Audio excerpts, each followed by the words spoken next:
Hello नमस्कार. तर good morning. तर आज सकाळी उठायला खूप उशीर झाला. मग पटकन असा मुलाचा टिफिन बनवला. टिफिनमध्ये बनवले तर गंगाफळची भाजी. तर आमच्याकडे याला गंगाफळ काशीफळ काहीही म्हणतात. चपाती झालेले होते. त्याच्यानंतर मग आली आहे बेडरूममध्ये. आणि आता पाऊस चालू असल्यामुळे कपडे इकडं तिकडं आपण वाळायला ठेवतो. बघू शकता माझ्या मुलाच्या स्कूलचे कपडे इकडे तिकडे असे ठेवलेले आहेत. ते आता एका ठिकाणी गोळा करते.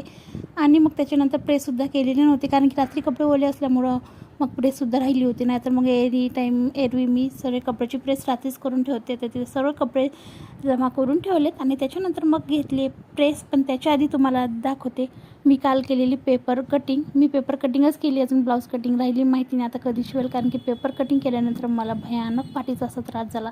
मला बॅक साईडचा थोडासा त्रास आहे, त्याच्यामुळे मी जास्त बसत नाही. पण मला हे पेपर कटिंग करायला जवळपास 2-2.5 तास लागले. ऑब्वियसली नवीन शिकते, त्याच्यामुळं वेळ लागेलच.